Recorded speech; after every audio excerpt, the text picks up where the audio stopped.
Namaste. Salam alaikum. Shalom, shalom. Oti, salama, wa salam. Howdy doody. Hey, this is again this Reparation show we have here, and I'm glad, the last show we did, it was beautiful. We had one of the soldiers on from the front line from that, I believe, Desert Storm, and I appreciate you soldiers calling up here, saying and commending the brother, and saying that you guys will fight for him with him anytime in any front line, and I feel the honor myself in having the brother here. And the fact is that hopefully we'll be forming our own army in our own country and our own land very soon. So all you soldiers that called in, that stepped up, and that said you ready to go home to your reparations, and everybody that visited our email site behind that show, we really appreciate it. And we're going to forward that information on to that brother. So you guys keep sending this information in to us and keep holding us high. Because if we don't stick together, if we don't stand up as soldiers, as men, and say, let us go with our reparations, and we deserve to be going leaving with our reparations, who will? If America right now is fighting your sons and your daughters that stand on the street terrorists, you hear them? They done named them terrorists now, and then they got the police and video cameras all going through our community. You see what I'm saying? Okay, again, it's coming all the way back on us. Every time somebody get a whipping stone, that whipping stick always ends up right back in our community. So it's time for us to go home. It's time for us to go home with our reparations. And the question has been, among some of the brothers is, where's home? Where is home? We've been doing some research, and, again, on our shows, on our specials, we showed Africa here. And we showed how in Africa, our people had actually went throughout all of Africa. We traveled throughout all of Africa. And the fact is that long ago, we also traveled here, long before anybody else traveled here. There's a Washita community that some of the noble or the Moorish brothers have been able to prove their genealogy through their Indian heritage. And me, myself, I've also indicated to you that my people were from the Cherokees, and we were of the clan, the Red Clan. And the fact is that, and we've been able to trace that all the way back. And one of the books that we have believed in, and one of the books that we have dealt with, was the Book of Mormon, which indicated that our people came over here long ago, long before any Caucasians came over here, and that we had a whole civilization. And the fact is that we've been able to go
okay. I'll wait. Yeah, anyway, so you got this part here where you're going to be going up to this cabin right here. The stones up in this cabin right here. We're going to tour this trail around. We're still walking around here. This is one peak again, 1, 2. We walked up this path here, make that turn, come around the path here. And right behind this big boulder we showed you over there earlier, you can see again, it's a path leading through this fence here, which they have blocked off here for whatever reason on this reservation that we already own.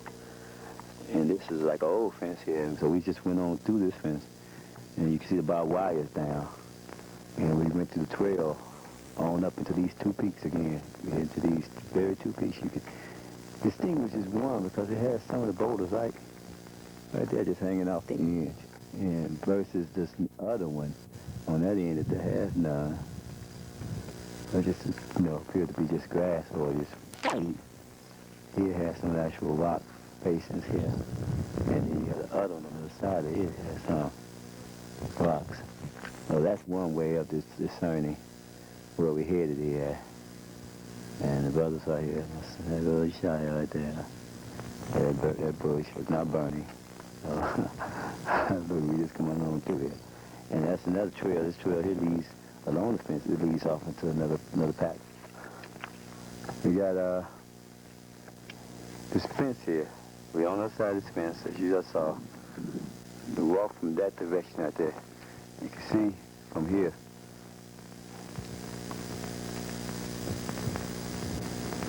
Where the highway down there. Coming up through that boulder right there. There we got one peak in this side. We got that other peak right there. That peak there. There's cabin going through there, but we turned off this path here. And now you can see we're headed over this hill until you can see into the path here leading up to the mountain. Right here we're coming over this hill. Time to climb up. Come on up, Khalif. I ain't caught up.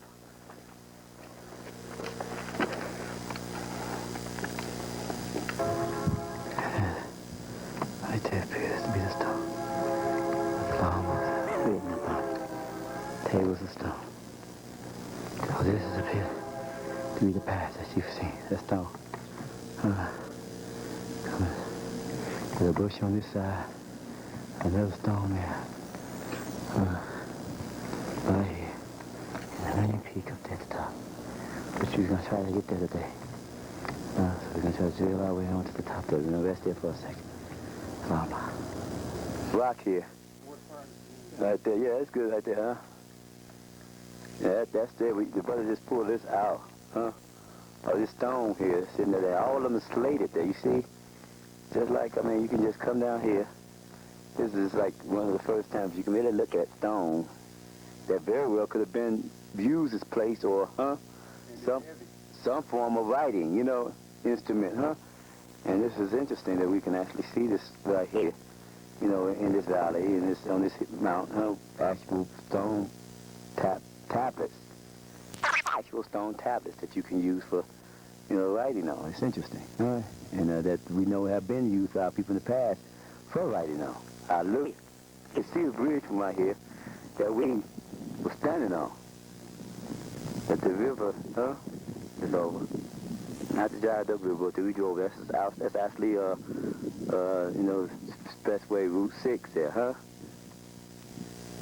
As we came down from 25 to 6, you can see right here, we showed you from the bottom there, huh? Now we're up at the top here. And there goes the stone, the boulder. Right there, Shy, sitting in front of her right there. Right here. So we're going to head farther up. See what's at the top here. Oh, my.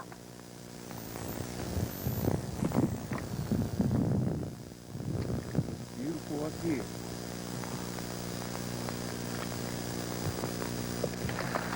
Yeah, we up and climbing up this side of the hill here. Right. Going to that, that's the bridge right there. Going to down there, that's the stone right there. That has the Lord Most High on it. Instead of coming down this route here, which we believe might have been a better path, or might be the path leading to the mountain. Because you can definitely see that if that's a path that leads up to, that has to be it. But due to this right to leave, we're taking a shortcut straight over this hill. All right. Well, yeah, we're taking the hard route. route, but right over, well, we got the sun going down those too. Right. So we're gonna get up to the top, and the view was up there. Leave a been up there already, he said it's pretty flat.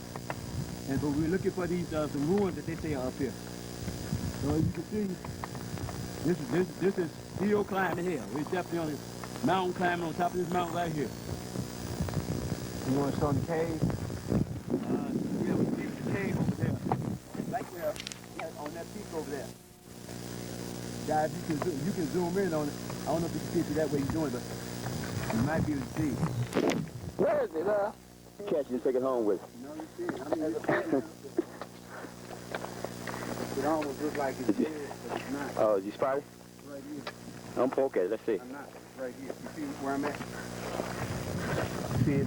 Oh, yeah. Yeah. There you go. You got a rattler right there. I can see his head over here. Rattler right I there. can see his head right here. He a big one, too. Ain't no baby. Ain't a baby. But it ain't a full grown. That's that rattler's so small. That's it. Oh, yeah. I guess that proves we're in the wilderness, though. That stream, like you said, it gets off straight up and it's a simple route. There you go. That's like that. Right. Come right up. Right there. Now we took the highway, but the brothers just spotted the path that we believe the rest of the people took up here. Into this area. Keep straight. That ain't the hard road. That's the guard. A gate? That might be a gate. Here we see the peak right here. That's where we came. When I came up before, it was a big I don't know what it was, condor. Uh-huh. I didn't know it was so huge. And it just flew over my head when I was over here. I think it's wind. Oh, you see that view? That's a beautiful view. Right.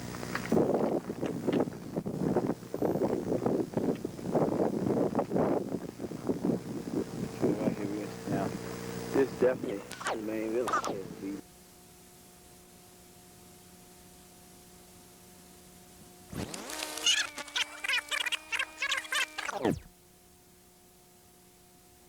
Gonna do with this at this point. But right now, this is how much more we have to go. The pathway down. Still all the way up here. Flower Mound. It's one of the,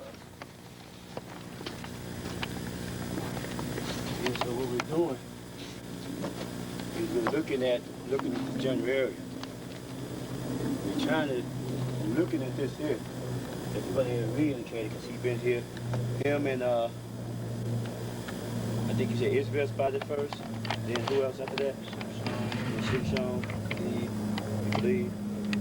Okay. And this is the brother here that's brought our attention to this in the first place by putting it up on the internet.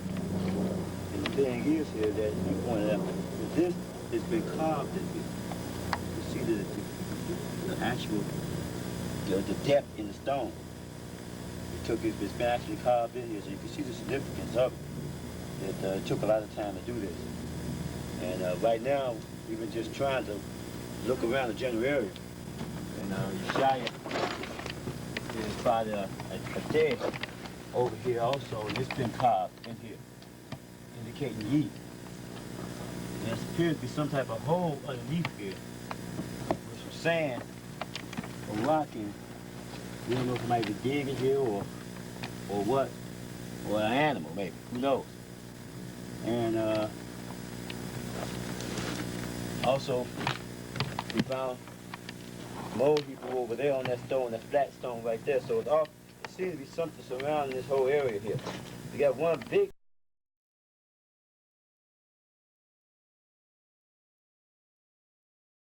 stone flat here.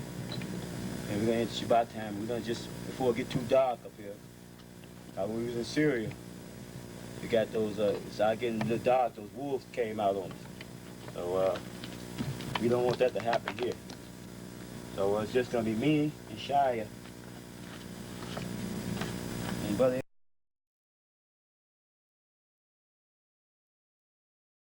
Henry here, gonna be a prayer to the Father.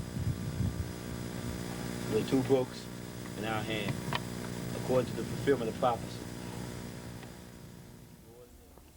okay, we had a little technical difficulties there, but basically this is a reservation that we visited, and you can see all you brothers out there that are familiar with the ancient language, that was actually ancient Hebrew.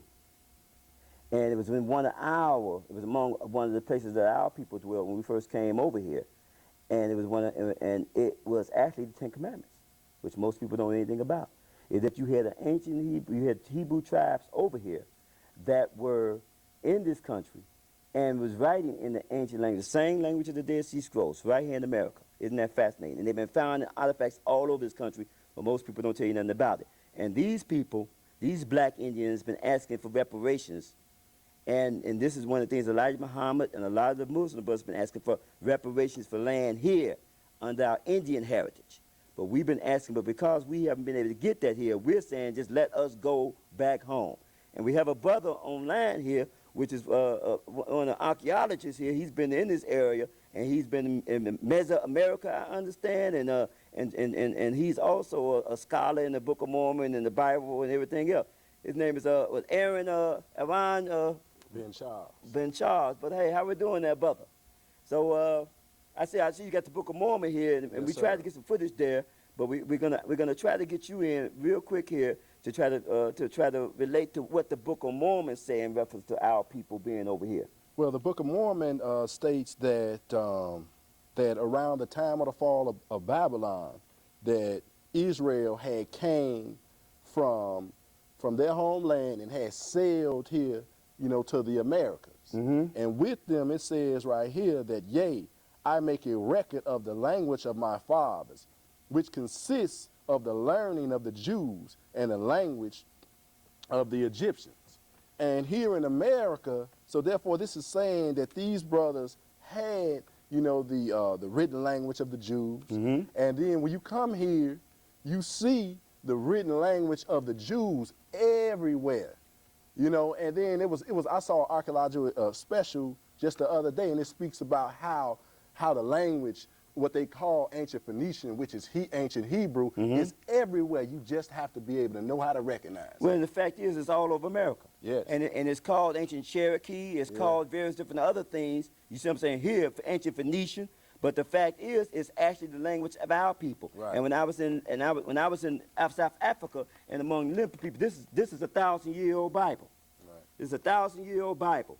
And the fact is that they have the text there says that our people, along with the Book of Mormon, says that our people came down from Israel, or according from them the area of Sinai, and came and traveled all through Ethiopia, through Egypt, through Ethiopia, down through Yemen, 3 different areas in which we went, and just traveling down toward South Africa. And when we got down to South Africa, we essentially came over, and the Book of Mormon said we from there, they stopped there. But we essentially came over here, and we landed around Brazil, and we traveled up through Mexico and various different other areas, and of course until we got to North America. Right. And that stone you just saw was basically in New Mexico. So the fact is that the Book of Mormon goes off in the fact that we was going to be able to come back home at some point in time in prophecy, that we was going to come back.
And be blessed, and we're going to receive a form of reparation right now to step up, fulfill the prophecy, give us the money in order that we can go back and rebuild the tabernacle of David that is prophesied. But we're also asking President Bush to sign that reparations bill and to give us reparations that we can go back home. Let our people go. Day reparations. We see you in the Holy Land, brothers. Repent for thine sins. Repent for thine arguments. Because we don't, we'll be at the end. Repent for thine arguments. Repent for thine sins. Because we don't, we'll be at the end. Just pick up a Bible and you'll know. Just read, and you'll grow. Start at Genesis and read all through, and you'll see the things you should do. Here's how you repent. If you didn't know, you confess you're a sinner, then you'll grow. But you have to be true in your heart. Fast and pray, so you'll start to feel closer to the Lord is true. You take one step, he'll take two. Repent for thine obedience. Repent for thine sins. Repent for thine obedience. Repent,